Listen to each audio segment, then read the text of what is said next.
Assalamualaikum warahmatullahi wabarakatuh. Perkenalkan, saya Ayu Kartika, calon guru penggerak angkatan 11 dari Kota Bukit Tinggi. Kali ini saya akan memaparkan jurnal refleksi Dwi Mingguan modul 2.1, yaitu tentang pembelajaran berdiferensiasi. Perkenalkan juga fasilitator saya, yaitu Bapak Budi Darmawan, SPD MT, dan pengajar praktik Ibu Yusnita Nora beserta Bapak Riko Firdaus. Jurnal refleksi Dwi Mingguan kali ini akan menggunakan model 4S. Yang pertama, fact atau peristiwa, yang kedua, feelings atau perasaan, yang kedua, finding, pembelajaran, yang ketiga, future, yaitu penerapan. Pada fakta atau peristiwa, untuk modul 2 ini dimulai dari pengerjaan pretest untuk menguji pemahaman awal tentang modul ini. Pembelajaran menggunakan alur merdeka, mulai dari diri sendiri, eksplorasi konsep, ruang kolaborasi, demonstrasi konseptual, elaborasi pemahaman, koneksi antar materi, dan aksi nyata. Mulai dari diri merupakan awal untuk mempersiapkan diri dalam menerima pengetahuan baru pada modul 2.1. Kemudian dilanjutkan dengan eksplorasi konsep pemikiran kita dari modul yang telah dipelajari. Diskusi dengan rekan CGP dalam ruang kolaborasi untuk menemukan kesamaan persepsi serta saling memberi masukan konstruktif dalam menyusun rencana pembelajaran berdiferensiasi.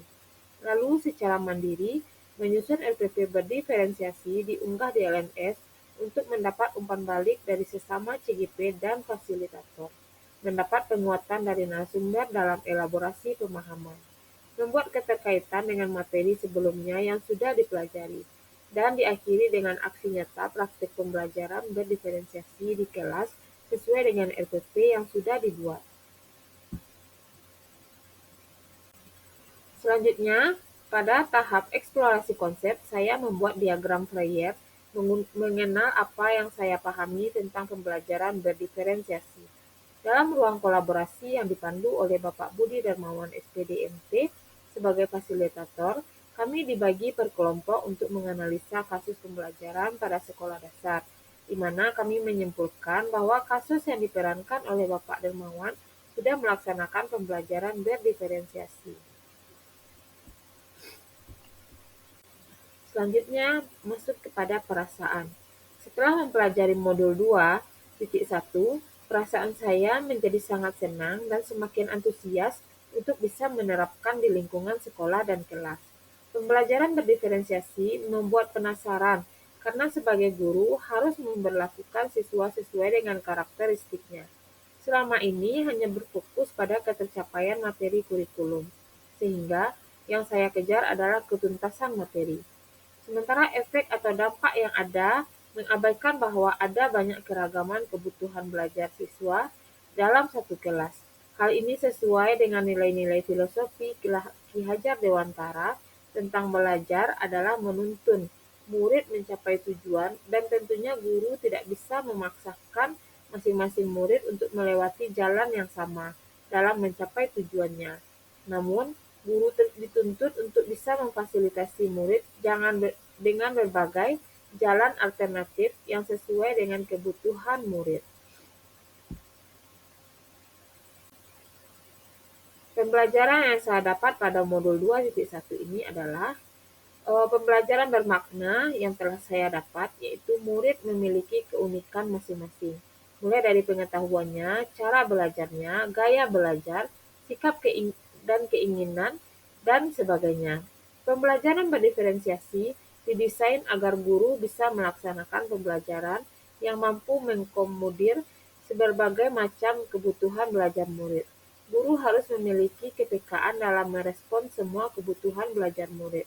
Hal ini dapat dilakukan dengan memperhatikan bagaimana kesiapan belajar murid, bagaimana minat murid terhadap materi pembelajaran kita, dan seperti apa profil belajar murid. Kemudian dalam kegiatan pembelajaran, guru perlu juga memperhatikan strategi, diferensiasi konten, diferensiasi proses, dan diferensiasi produk. Dan dalam proses penilaian, guru menggunakan penilaian berjenjang. Harapannya, semua murid bisa memperoleh kesempatan yang sama dalam mengikuti pembelajaran, sehingga lingkungan yang aman dan nyaman pun akan didapatkan murid.